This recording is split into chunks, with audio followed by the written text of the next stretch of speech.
মৃত্যু পথযাত্রীকে কে আর কটু কথা বলতে চায়? তবু যে অমরেশের মুখ দিয়ে কথাগুলো বেরিয়ে গেল, সে অনেক দুঃখেই। আজ 6 মাস শুয়ে আছে সুহাসিনী। কঠিন রোগ, কিন্তু তাতেও কি স্বভাবের এতটুকু পরিবর্তন হয়েছে? বিয়ের পরেই দীর্ঘ 8টা বছর অমরেশের কেটেছে যেন একটা না একটা দুঃস্বপ্নের মধ্য দিয়ে। একটু বেশি বয়সেই বিয়ে করেছিল অমরেশ।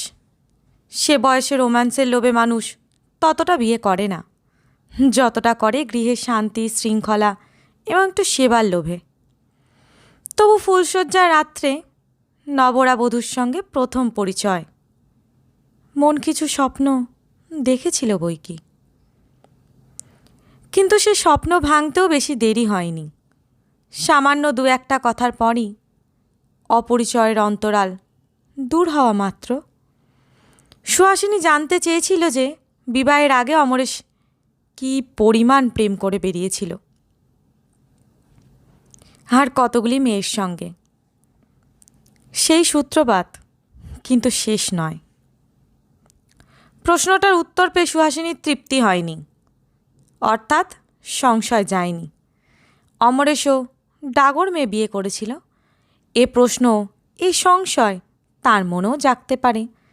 সে কথাটা কিন্তু সুহাসিনী একবারের জন্যও ভাবেনি, যেন তা অসম্ভব। সুহাসিনী সমস্ত সংশয়ের ঊর্ধ্বে সিজারের পত্নীর মতো। অথচ তারপর থেকে একদিনও অমরেশকে সে শান্তি দেয়নি। ওদিকে চেয়েছিলে কেন? ওদের বাড়ির সেই ধিঙ্গি অসভ্য মেয়েটা বুঝি জানালায় ছিল? অতই বা ঠাকুরজির বাড়ি যাওয়া কেন? ওর ননদ বুড়িকে দেখে বুঝি আশ মেটা না? এতক্ষণ কোথায় ছিলে? অফিসে তো তোমাদের ছুটি হয় 5টায়, তুমি 9টা পর্যন্ত অফিসে ছিলে। কাকে বোকা বোঝাও বলো তো? আমি যেন কিছু বুঝি না। আজ আবার এত দেরি কেন? আজ তো অফিস নেই। বায়োস্কোপে গিয়েছিলে, তা তো যাবেই। আমাকে নিয়ে যেতেই তোমার সময় নষ্ট হয়। কি বললে? বন্ধুরা জোর করে ধরে নিয়ে গেছিল? কে বন্ধু? সমস্যা নিশ্চয়ই। বেবিটার সঙ্গে ছিল তো? আর বলতে হবে না, সেই জন্যে এত দেরি। 8:30টায় শো ভাঙে, বাড়ি ফিরলে রাত 9টায়। তারপর কতগুলি টাকা বেবির পেছনে খরচ হলো? বাজারে গিয়েছো সেই কখন? 1 ঘন্টা ধরে বাজার। অমনি আবার যাওয়ার পথে আরতিদের বাড়িতে চা খেয়ে যাওয়া হলো, ইত্যাদি। সহস্র প্রশ্নের মধ্যে কয়েকটি তুলে দেওয়া হলো, বেশি বলার প্রয়োজন নেই। পাঠকদের অনেকেরই এসব প্রশ্নের সঙ্গে পরিচয় আছে। নিজের মনের মাধুরী মিশিয়ে বাকিগুলো তৈরি করে নেবেন। তবে শুধু যদি প্রশ্ন হতো তো ভাববার অত কিছু ছিল না। 4 মাসের বেশি রাখবার উপায় নেই। যেমন করি হোক তাকে তাড়াবে সুহাসিনী। তা কে জানে? যুবতী, কে জানে প্রৌঢ়া। ঘরের জানলা খোলা প্রায় বন্ধ করতে হয়েছিল, সুখের চেয়ে সোয়াপ্তি ভালো এই ভেবে। আর প্রতিবাদ করা বৃথা। মান অভিমান, কান্নাকাটি, উপবাস, এইসব অস্ত্র সুহাসিনীর তুনে যেন সাজানো। সুতরাং সব আশাই অমরেশ বিসর্জন দিয়েছিল। অশান্তির ভয়ে তার মানসিক অবস্থা এমন হয়েছিল যে বাস করবার মতো একটা কুয়া পেলেও সে বেঁচে যেত। তারপরেই অসুখ, এ আরও অসহ্য। কোনো কাজ নেই, শুয়ে শুয়ে শুধু স্বামীকে সন্দেহ করা ছাড়া।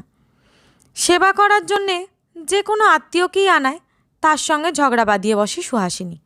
পথ্য না খাওয়া, ওষুধ না খাওয়া, এ তো তার অমোঘ অস্ত্র।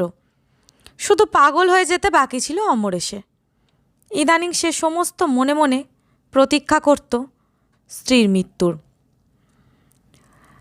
যদিও প্রার্থনা করতে তার সংস্কারে বাঁধত, মনের কাছে সে কিছুতেই স্বীকার করতে চাইতো না যে সে তার নিজের স্ত্রীর মৃত্যুই চাইছে। সবচেয়ে মজাই ওরে মনোভাব সুহাসিনীও জানত। প্রায়ই বলতো, গো, আর দেরি নেই। আমি মরলে যে তোমার শান্তি হয় তা আমি জানি। আর কটা দিন হই তো এলো, এতদিন পারলে আর কটা দিন ধৈর্য ধরে থাকো। আমার শেষ হয়েই এসেছে। আবার পরক্ষণেই হয়তো বলতো, আমার তো হয়ে এসেছে, যাই, তারপর যত খুশি মজা লুটো। তখন তো আর বলতে আসবো না এই কটা দিন আর সহ্য হচ্ছে না, এত তাড়া। সেদিনই কথাটা উঠেছিল এই প্রসঙ্গে। কেউ নেই সেবা করার। অমরেশের আর অফিস কামাই করা সম্ভব নয়। সে প্রস্তাব করেছিল একটা নার্স রাখার। সুহাসিনী যেন জ্বলে উঠেছিল একেবারে। হ্যাঁ, তার কম আর নেশা জমবে কেন? আমি এ ঘরে শুয়ে পড়ে থাকবো আর উনি পাশের ঘরে নার্সকে নিয়ে ফুর্তি করবেন। আর হয়তো বড়জোর মাসখানেক আছি, তাও তোমার সহ্য হচ্ছে না? দগতে দগতে না মারলে আর বুঝি চলছে না? উহ, কি পিশাচ তুমি! মরার ওপর খাড়ার গা দিতে একটুও মায়া হয় না? মরবার পর যা করবে তা তো আমি বুঝতেই পারছি। শেষ কটা দিন একটু শান্তিতে থাকতে দাও। এতটা বলার পরিশ্রমই তার শ্বাস আটকে আসছিল। কোনো মতে দম নিয়ে বলেছিল, তবে তাও বলে রাখছি, মনে করো না যে আমি মরে তোমাকে অব্যাহতি দেব। সারা জীবন জ্বালিয়েছ, মরে তার শোধ তুলব। আবার জন্মাবো, তোমার কাছাকাছি জন্মাবো, ছায়ার মতো লেগে থাকবো তোমার সঙ্গে। যা খুশি করবে তা করতে দেব না কিছুতেই। অতখানি স্বার্থত্যাগের পর এতটা অকৃতজ্ঞতা পেলে কার মাথা ঠিক থাকে? অমরেশও সামলাতে পারেনি, বলে ফেলেছিল, মরবার পর যদি জন্মাও তো মানুষ হয়ে আর জন্মাবে না, এটা ঠিক। কুকুর বেড়াল হয়েই জন্মাবে, কিংবা যে খল তুমি, সাপ হওয়াই বেশি সম্ভব। অদ্ভুত একটা দৃষ্টিতে ওর মুখের দিকে চেয়ে সুহাসিনী বলেছিল, বেশ তো, তাই না হয় জন্মাবো, কিন্তু তাতেই কি রেহাই পাবে ভেবেছ? দেখে নিও। কিন্তু এসব কথা তো কথার কথা, মনে করে রাখার কথাও নয়। কেউ মনে রাখেও নি। কথাটা বলার দিন আষ্টেকের মধ্যেই সুহাসিনীর মৃত্যু হয়েছিল। স্বস্তির নিঃশ্বাস, মুক্তির নিঃশ্বাস ফেলে বেঁচেছিল অমরেশ ঠিকই, তবু একটু দুঃখও হয়েছিল স্ত্রীর জন্য। বেচারি, ওই কি অশান্তি কম পেলে? চিরজীবন যে ঈর্ষার আগুন অমরেশকে ঘিরেছিল তা কি ওকেও দগ্ধ করেনি? জীবনের শান্তি যে কেমন তা তো অনুভবই করতে পারলে না কখনো। আর এই অসময়ে যে স্বামীকে সে এক দণ্ডও চোখের আড়ালে রেখে স্বস্তি পেত না, তাকেই চিরকালের মতো ত্যাগ করে চলে যেতে হলো। আত্মীয় স্বজন বন্ধু বান্ধবরা প্রায় সঙ্গে সঙ্গেই আবার বিয়ের প্রস্তাবটা এনেছিলেন। সত্যিই তো এমন কিছু বয়স হয়নি। 40-41 বছরে আজকাল অনেকেরই প্রথম বিয়ে করে। ঘরেও তো একটা লোক চাই। শুধু চাকর বাকরের ভরসায় তো আর পড়ে থাকা যায় না। বলতে গেলে সারা জীবনটাই তো পড়ে রইল। কিন্তু অমরেশ কারোর কোনো কথাই শোনেননি। বাবা আবার অনেক কষ্টেই রেহাই পেয়েছে সে। মুক্তির আনন্দে সে যেন পাগল হয়ে উঠেছে। শুধু যখন খুশি এবং যত খুশি বাইরে ঘোরা, আর যত রাত্রে ইচ্ছা বাড়ি ফেরার মধ্যে যে এত আনন্দ আছে কে জানত। একবারেই যথেষ্ট শিক্ষা হয়ে গেছে তার, আর দরকার নেই। ধন্যবাদ। খাওয়া দাওয়া তার জন্য হোটেল আছে, অসুখ বিসুখ হাসপাতালের অভাব কি? না হয় পেপমেন্ট তো কেউ ঘোচায়নি। মরবার পরের কথা সে ভাবে না। যেখানে মরবে তারাই গন্ধ হবার ভয়ে যেমন করে হোক লাশ সরাবার ব্যবস্থা করবে। তবে এ তো প্রথম আনন্দের উন্মত্ততা। এ কেউ বিশ্বাস করেনি, শুধু এইটা বুঝেছিল যে আরও কিছুদিন অপেক্ষা করতে হবে।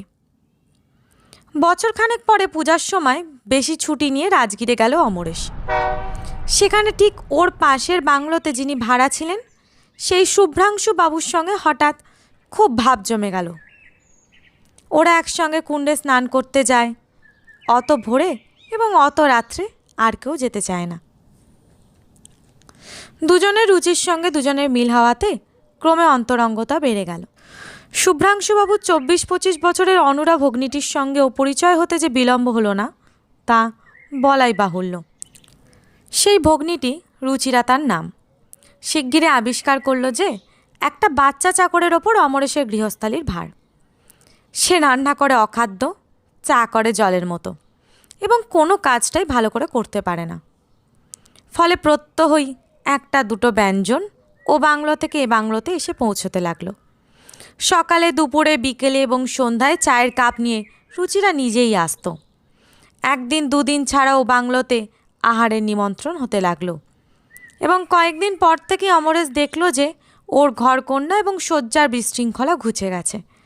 কে যেন ওর অনুপস্থিতিতে এসে তার মায়াহস্ত বুলিয়ে সব কিছু সুন্দর করে গুছিয়ে রেখে যায়। ঋষিরা একেই বোধহয় বলেছেন মহামায়ার ফাঁদ। অমরেশের অত তিক্ত অভিজ্ঞতা সত্ত্বেও সে আবার রুচিরাকে নিয়ে গৃহস্থলী পাতবার কথাটা ভাবতে লাগলো। সুবিধাও হয়ে গেল খানিকটা। কথাটা ওপক্ষ থেকেই প্রথম উঠল। শুভ্রাংশু একদিন বলেই ফেলল কথাটা। এমন করে আর কতদিন চলবে অমরেশবাবু? আর একবার সংসার পাতুন। দেখুন, বলুন তো, আমরা তো আপনাদেরই পাল্টি ঘর। রুচিরাও কিছু খারাপ মেয়ে নয়, লেখাপড়াও কিছু জানে। গৃহস্থলীর কাজ যেটা আপনার বেশি দরকার, সেটার সার্টিফিকেট ওকে বোধহয় আপনিই দিতে পারবেন। অমরেশ আর না বলতে পারলে না। বলল, সে আপনিই ভেবে দেখুন। আগে আপনার ভগ্নির মত নিন। আমার মতো প্রোড়কে অবশ্যই একটা বাড়িও আছে কলকাতায়, মোটা মাইনের চাকরিও করি, তবু আমাকে ওর পছন্দ হবে কি? বিলক্ষণ ওই কি আর কুচি খুকি? কথাটা রাত্রে কুণ্ড থেকে ফেরবার পথে হয়েছিল। অন্ধকার নির্জন রাস্তা তার মনে মোহ বিস্তার করেছিল রুচিরার চিন্তাকে ঘিরে। অমরেশ লঘু মনেই বাসায় ফিরল। ঘরে ফিরে দেখলে শয্যাটি পরিপাটি করে সাজানো। কাপড় জামা গুছিয়ে কিছু বাক্সয়, কিছু আনলায় তোলা রয়েছে। আলোটি পরিষ্কার ঝকঝক করছে। তৃপ্তি ও কৃতজ্ঞতায় মন ভরে গেল। তিক্ত অভিজ্ঞতার আশঙ্কা চলে গেল বহু দূরে। রাত্রে খাওয়ার আগে ও বাড়ি থেকে মাংস এবং মিষ্টান্ন এসে পৌঁছাতে আরও ভালো লাগলো। এমনই জীবনসঙ্গিনী তো মানুষের কাম্য। অমরেশও তো তাই চেয়েছিল। খেতে বসে সবে একগাল মাত্র রুটি মাংসের ঝোলে ডুবিয়ে মুখে পুড়েছে অমরেশ। তার স্বাদ ও গন্ধ সমস্ত অনুভূতিকে অধিকতর লালায়িত করে তুলেছে মাত্র। এমন সময় অকস্মাৎ একটা প্রকাণ্ড বনবিড়াল ওপাশের জানলা দিয়ে লাফিয়ে পড়ল এক্কেবারে মাংসের বাটিটার ওপর। বাটিটা উল্টে মাংসও যেমন পড়ে গেল, আবার লাফিয়ে ফেরবার পথে মিষ্টান্নের পেটটাও ভেঙে খান খান হয়ে গেল ওর পায়ের আঘাতে। হৈ হৈ করে উঠল ওর চাকর রাজু, অমরেশ নিজেও। কিন্তু ততক্ষণে অনিষ্ট যা হবার তা হয়েই গেছে। চোখের নিমেষে যেন ঘটে গেল ঘটনাটা। রুচিরা আর তার বৌদিও ছুটে এলো ও বাড়ি থেকে। অমরেশের কোনো নিষেধ না শুনে ওরা নতুন করে খাবার নিয়ে এলো। ব্যাপারটা তখনকার মতো মিটেই গেল। রাজু বলল, বাপরে, বিড়ালটা যেন বাঘের মতো। দেখেছেন বাবু? দেখলেই ভয় করে। রুচিরা বললে, আজ কদিনই দেখছি আমাদের বাড়ির আনাচে কানাচে ঘুরছে। অবশ্য আমাদের অনেক লোক থাকে বলে ঘরে ঢুকতে সাহস পাইনি। কি সাহস দেখেছেন? পাত থেকে খেতে চায়। বিড়ালের এমন সাহস তো কখনো দেখিনি। রাত্রে শুয়ে কথাটা ভাবতে ভাবতেই অমরেশ ঘুমিয়ে পড়েছে। হঠাৎ কি একটা শব্দে ওর ঘুম ভেঙে গেল। কৃষ্ণপক্ষের শেষ রাত্রির জ্যোৎস্না ঘরে এসে পড়েছে। তার অস্পষ্ট আলোতে অমরেশ দেখল সেই বিড়ালটা ওরই বিছানায় এসে বসেছে। ওর দিকে চেয়ে গলায় অদ্ভুত একটা শব্দ করে গর্জন করছে। ঝগড়া করার সময় যেমন শব্দ বার করা হয়, ওদের গলায় তেমনি। দৃশ্যটা এমন অচিন্তিতপূর্ব, এমন অবাস্তব যে দেখা মাত্র ভয় চিৎকার করে উঠল অমরেশ। সেই চিৎকারই বোধহয় ভয় পেয়ে বিড়ালটা পালালো। রাজু ঘুম ভেঙে লাফিয়ে উঠল। কি কি বাবু, কি হয়েছে? কিন্তু সে উত্তর অমরেশকে আর দিতে হলো না। তার আগেই পাশের বাড়িতে নারী কণ্ঠের এক আত্মচিৎকার। এরা ছুটে গিয়ে দেখলে সেই বিড়ালটাই ঘুমের মধ্যে রুচিরাকে আঁচড়ে দিয়ে গেছে। কোনো এক মৃত্যু পথযাত্রিনীর অদ্ভুত অন্তিম দৃষ্টি ভেসে উঠল অমরেশের মানসপটে। কপাল ঘামে ভরে গেল। হাত দিয়ে সে ঘাম মুছতে গিয়ে দেখল হাত কাঁপছে থরথর করে। অমরেশ আর একদিনও রাজগীরে রইল না। শুভ্রাংশুকে জানালো জরুরি কাজ পড়েছে, একটা টেলিগ্রাম এসেছে, ওকে যেতেই হবে, এই সকাল 11টায় গাড়ি। শুভ্রাংশু ব্যাকুল হয়ে বললে, কিন্তু এমন অকস্মাৎ, এমনভাবে অনেক কথা রয়ে গেল যে অমরেশবাবু এধারের। গিয়েই চিঠি দেবো আপনাকে, বিচলিত হবেন না, আবার হয়তো ঘুরে আসতে পারি। কিন্তু আজ আমার মন বড় বিক্ষিপ্ত, আজ আর কিছু বলতে পারছি না, মাফ করবেন। শুভ্রাংশু আর কিছু বলল না, শুধু তার স্ত্রী বললে, আচ্ছা টেলিগ্রাম এলো কখন? ভদ্রলোক বিড়ালের ভয়ে পালাচ্ছেন নাকি? রুচিরা রাগ করে বলল, বৌদি যেন কি, আমরা কি সবাই পথের দিকে চেয়ে বসে আছি যে কখন কার টেলিগ্রাম আসবে, খবর রাখবো? বৌদি মুখ টিপে হেসে বললেন, তা বটে ভাই, আমারই অন্যায় হয়েছে। ট্রেন যায় একেবারে ওদের বাংলোর সামনে দিয়ে। অমরেশ খুব নিরুৎসাহে বিষণ্ণ মুখে রুমাল নাড়ল। রুচিরার ছলছল চোখ দূর থেকেও ওর দৃষ্টি এড়ায়নি। ট্রেনখানা চলে যেতে ভগ্নির মুখের দিকে চেয়ে শুভ্রাংশু বলল, নাও, এই আবার এক ফসাদ বাতলো দেখছি। কিন্তু কলকাতায় ফিরল না অমরেশ। গভীর রাত্রেই মধুপুরে নেমে পড়ল। কালীপুর টাউনে ওর এক বন্ধুর বাড়ি আছে। বহুবার অমরেশ এসে থেকে গেছে। মালি ওকে ভালো করেই চেনে, থাকবার অসুবিধা হবে না। তাই বলে অত রাত্রে তো আর সেখানে যাওয়া যায় না। অবশিষ্ট রাতটুকু এখানেই কাটাতে হবে। প্ল্যাটফর্মের এক প্রান্তে মালগুলো জড়ো করে রেখে তাইতে ঠেস দিয়ে রাজু ঘুমোতে লাগলো। অমরেশের চোখে কিন্তু ঘুম এলো না। সে সেই নিস্তব্ধ প্ল্যাটফর্মেই পায়চারি করতে লাগলো। কত ট্রেন এলো, কত ট্রেন গেল। যখন ট্রেন আসে যাত্রীদের গোলমাল, কুলিদের বিবাদ, ভেন্ডারদের উচ্চকণ্ঠ, সবটা মিলে যে কোলাহল হয়, স্টেশনে যে প্রাণ লক্ষণ জাগে, তাতে খানিকটা অন্যমনস্ক হয় অমরেশ। আবার স্টেশনের আলো স্তিমিত হয়ে আসে এক সময়। কোলাহল যায় স্তব্ধ হয়ে, ওর মনও ফিরে আসে নিজের দুর্ভাগ্যে। কথাটা ভাবছে অমরেশ, সারা দিন ধরেই ভাবছে। এ কি হলো ওর?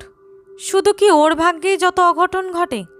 8 বৎসরের বিবাহিত জীবনে একদিনের জন্যও শান্তি দেয়নি সুহাসিনী। মরবার পরও কি নিষ্কৃতি দেবে না? এ কি বিদ্বেষ তার, এ কি অসম্ভব ঈর্ষা! কিন্তু পূর্ব দিগন্তে উষার স্বর্ণাভাস জাগার সঙ্গে সঙ্গেই যেন মনের মধ্যে আশ্বাস পায় একটা। চিন্তাটা সেই শেষ রাত্রিতে প্রথম মাথায় এসেছিল, আর ওকে ত্যাগ করেনি। এতক্ষণ ধরে যা কিছু ভেবেছে, চিন্তাটাকে মনে মনে মেনে নিয়েই ভেবেছে। কিন্তু এখন এই প্রত্যুষে একটা সংশয়ক্রমে দেখা দিল। সবটাই কাকতালীয় নয় তো? ওটা হয়তো সাধারণ বেড়াল, একটা হয়তো বুনো বেড়াল। অমরেশের উত্তপ্ত কল্পনাই তাকে সুহাসিনীর স্মৃতির সঙ্গে জড়িত করেছে। না, কাজটা অন্যায় হয়ে গেছে। সামান্য একটা বুনো বেড়ালের ভয় চলে এলো সে? এই আধুনিক যুগের সভ্য মানুষ? পায়চারি থামিয়ে জোর করে যেন নিজের মনে বল আনে অমরেশ। রাজুকে ডাকে, এই রাজু ওঠ, দেখ দেখি একটা এক্কা কিংবা রিক্সা, চল এবার বাড়ি যাই। কালীপুর টাউনে যখন পৌঁছলো তখন বেশ ফর্সা হয়ে গেছে। মালি ওকে দেখে খুশি হয়ে সেলাম করলে। ফটক খুলে তাড়াতাড়ি মালগুলো নামিয়ে দিলে।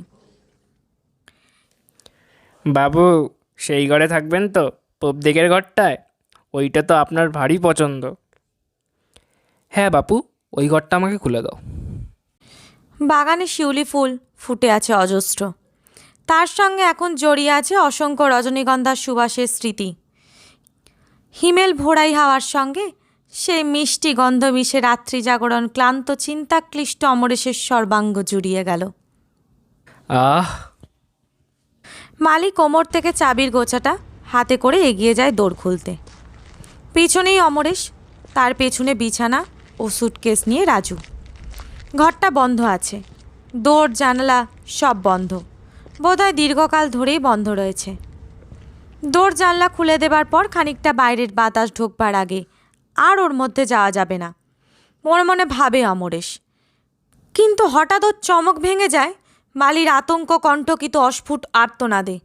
তীক্ষ্ণ কণ্ঠে সে প্রশ্ন করে, কি হলো, শিউবনসা?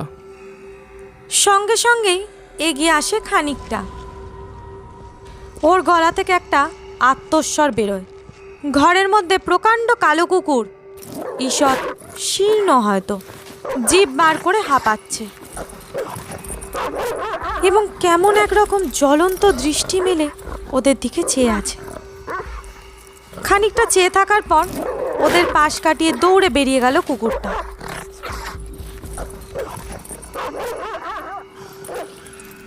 মালির চোখ দুটো বিস্ফারিত, ভয় হাত পা কাঁপছে। কোথা থেকে এলো বাবু কুকুরটা? দরজা জানলা তো সব বন্ধ। অমরেশেরও বুকের মধ্যেটা হিম হয়ে এসেছিল, কিন্তু তবু সে কণ্ঠস্বরে জোর দিয়ে বলল, ওই যে নর্দমা। খোলা নর্দমা একটা আছে ঠিকই, তবে তার মধ্যে দিয়ে অত বড় কুকুর আসা সম্ভব? মালি সংশয় প্রকাশ করে। কবে খুলেছিলে ঘরটা শেষ? সেই সময় হয়তো ঢুকে বসেছিল। খুলেছিলুম, সে তো মাসখানেক আগে। তবে হ্যাঁ, পরশু দোকানে কাগজের দরকার হয়েছিল, তাই একবার খুলেছিলুম। ওই যে তাকের ওপর পুরানো খবরের কাগজগুলো আছে, সেই আপনি যখন ছিলেন সেই সময় থেকে কাগজগুলো পড়ে আছে ওখানে। কিন্তু সে তো 1 মিনিট বাবু। সেই সময় কখন ঢুকে পড়েছে, হয়তো আর বেরোতে পারেনি। কিংবা নর্দমা দিয়েই ঢুকেছে, ঢোকে ওরা একরকম করে, বেরোতে পারে না আর। দুপুরে ক্লান্ত চোখ বুঝে আসে, তবু ভালো করে ঘুম হয় না।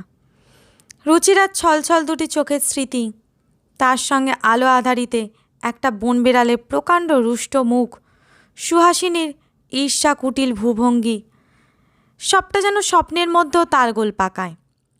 অবশেষে বিকেলবেলা বাগানে বসে চা খেতে খেতে মন স্থির করে ফেলে অমরেশ। ভাগ্যের সঙ্গে লড়েই দেখবে সে। সে তো আর কোনো পাপ করেনি কোনো দিন, তবে শাস্তি কেন তার? কেন সহ্য করবে সে পীড়ন? বিনা দোষে চরম কোনো দণ্ড নিশ্চয়ই বিধাতা তাকে দেবেন না। সে তখনই বসে শুভ্রাংশুকে একটা চিঠি লিখে ফেলে। যদি কোনো আপত্তি না থাকে এবং রুচিরার মত যদি হয়, এ বিবাহ সে সৌভাগ্য বলেই মনে করবে। আগামী অগ্রহায়ণেই তাহলে হতে পারে শুভ কাজ। এখন এই কার্তিক মাসের কটা দিন অমরেশ মধুপুরে থাকবে। কলকাতার ঠিকানাও লিখে দিল সে। চিঠিখানা খামে এঁটে রাজুকে স্টেশনে পাঠিয়ে দিলে, ওখানে ডাক বাক্সে ফেলে দিয়ে আসতে। তারপর নিশ্চিন্ত হয়ে একখানা বিলিতি নভেলে মন দিলে। দিন তিনেক পরেই শুভ্রাংশুর চিঠি এলো। আপনার পত্র পেয়ে খুশি হলুম, কিন্তু এদারে এক বিভ্রাট, রাজগীরে থাকা হলো না আর। কাল সন্ধেবেলা বেরিয়ে ফিরছি, হঠাৎ অন্ধকারে রুচিরা বোধহয় ঘুমন্ত একটা কুকুরের গায়ে পা দেয়। সে উঠেই ওকে কামড়ে দিয়েছে। এখানে তো একটিমাত্র ডাক্তার, তিনি অবশ্য যা করবার সবই করছেন, কিন্তু তবু মনে হয় কলকাতায় নিয়ে গিয়ে ইঞ্জেকশনগুলো সেরে ফেলাই ভালো, কারণ কুকুরটা আর কোনো হদিশ পায়নি। খ্যাপা কি না কে জানে। মনে করছি কাল এখান থেকে বাসে গিয়ে 12 ডাউন ধরবো। কলকাতায় গিয়ে দেখা হবে। আপনি কবে আসবেন? দৃষ্টি কঠিন হয়ে এলো অমরেশে। ভয় হচ্ছে ঠিকই, অজ্ঞাত একটা আতঙ্ক। মনে হচ্ছে যে তার এই দুর্ভাগ্যের সঙ্গে রুচিরাকে জড়ানো ঠিক হচ্ছে তো। বিনা দোষে তার যদি কোনো ক্ষতি হয়, সত্যি সত্যি। আবার সঙ্গে সঙ্গে এও মনে হচ্ছে সেও তো বিনা দোষেই সইছে এত নির্যাতন। তবে সে কেন রুচিরার জন্য চিন্তা করবে? স্বার্থপরই হবে সে। এত দুঃখের পর এতখানি সৌভাগ্যের সুযোগ যদি বা এসেছে হাতের কাছে এগিয়ে, কোনো মতেই তাকে সে ছাড়বে না। প্রাণপণ করেই লড়বে অদৃষ্টের সঙ্গে। প্রয়োজন হলে প্রাণ রাখবে তার এবং রুচিরার, দুজনেরই প্রাণ। ক্ষতি কি? গভীর রাত্রে 12 ডাউন মধুপুরে এলো। তবু ওদের খুঁজে বার করতে কষ্ট হলো না। কোনো অজ্ঞাত কারণে রুচির ঘুম ভেঙে গিয়েছিল এখানে এসেই। মুখ বাড়িয়ে সে অন্ধকার মধুপুর শহরের দিকে চেয়েছিল। অমরেশ আসাতে বাকি সকলেও জেগে উঠল। বৌদি হেসে বললেন, এত রাত্রে স্টেশনে এসেছেন ঠাকুরজিকে দেখতে? একেই বলে টান। অপ্রতিভ হয়ে অমরেশ কতগুলো জবাবদিহি করতে গেল, ফলে আরও অপ্রস্তুত হতে হলো। রুচিরাও হয়ে উঠল লাল। তবে সকলেই যে খুশি হলো তাতে সন্দেহ নেই। শুভ্রাংশু বললে, উঠে পড়ুন না, একই সঙ্গে যাওয়া যাক। না না, মালপত্র রয়েছে, তাছাড়া বাচ্চা চাকর ভয় পাবে। গাড়ি চলে গেল। ছাড়ার আগে ওর ভেতরেই এক ফাঁকে রুচিরা হাত বাড়িয়ে দিয়েছিল। অমরেশ সেই দুর্লভ হাতখানি নিজের হাতের মধ্যে চেপে ধরে চাপ দিয়েছে একটু। মনটা ভারী খুশি আছে। শীষ দিতে দিতে ফিরল অমরেশ। রিক্সা থেকে নেমে মালিকে ডাকতেই সে দৌড় খুলে দিল। রাজুকে ডেকে দিলে সেই। বালতিতে জল রাখা ছিল। বেশ করে হাত পা ধুয়ে মুখে ঘাড়ে জল দিয়ে ঘরে এসে ঢুকলো অমরেশ। রাজু আবার ঘুমিয়ে পড়েছে। হ্যারিকেন জ্বলছে মিটমিট করে। খুব কম না, তাতে আলোর একটা আভাস মাত্র পাওয়া যায়। রাজুর জন্যই আলোটা সারা রাত জ্বলে। ওরও কেমন একটা ভয় হয়েছে। একেবারে অন্ধকারে মেঝেতে শুতে ভরসা করে না। মাথা মুখ তোয়ালেতে মুছতে মুছতে বিছানায় এসে বসল অমরেশ। আর মাত্র ঘন্টা 2 রাত আছে। এখন শুলে ঘুম আস্তে আস্তেই ভোর হয়ে যাবে। শোবে না বই পড়বে? মনটা বহুদিন পরে বড় প্রফুল্ল। খুশির একটা জোয়ার এসেছে মনে। সেজন্য ঘুমের ইচ্ছা খুব একটা নেই। রাত্রি জাগরণের কোনো অবসাদও টের পাচ্ছে না। কথাটা ভাবতে ভাবতেই চোখটা পড়েছে ওর মাথায় বালিশের দিকে। আবছায় আলো। তবু মনে হচ্ছে বালিশের খাঁজের ছায়াটা যেন একটু বেশি গাঢ় নয়? মুহূর্ত মধ্যে সমস্ত চৈতন্য তীক্ষ্ণ সজাগ হয়ে উঠল ওর। চমকে উঠল না, চেঁচামেচি করল না, নিঃশব্দেই ভালো করে তাকিয়ে দেখল। তারপর আলোটা বাড়িয়ে লণ্ঠনটা এনে ধরল। হ্যাঁ, ওই তো বালিশের খাঁজে ছায়ার সঙ্গে মিলিয়ে রয়েছে কালো রঙের সরু লিকলিকে একটা সাপ। অসহ্য ক্রোধে অমরেশ যেন দিকবিদিক জ্ঞানশূন্য হয়ে উঠল নিমিষের মধ্যে। সে ক্রোধ তার অদৃষ্টের ওপর, সে ক্রোধ সুহাসিনীর ওপর। এদিক ওদিক চাইতেই নজরে পড়ল মোটা একটা বাঁশের লাঠি কোণে ঠেসানো রয়েছে। সে আস্তে আস্তে গিয়ে সেই লাঠিটা তুলে নিল। সাপটাও ততক্ষণে সজাগ হয়ে উঠেছে।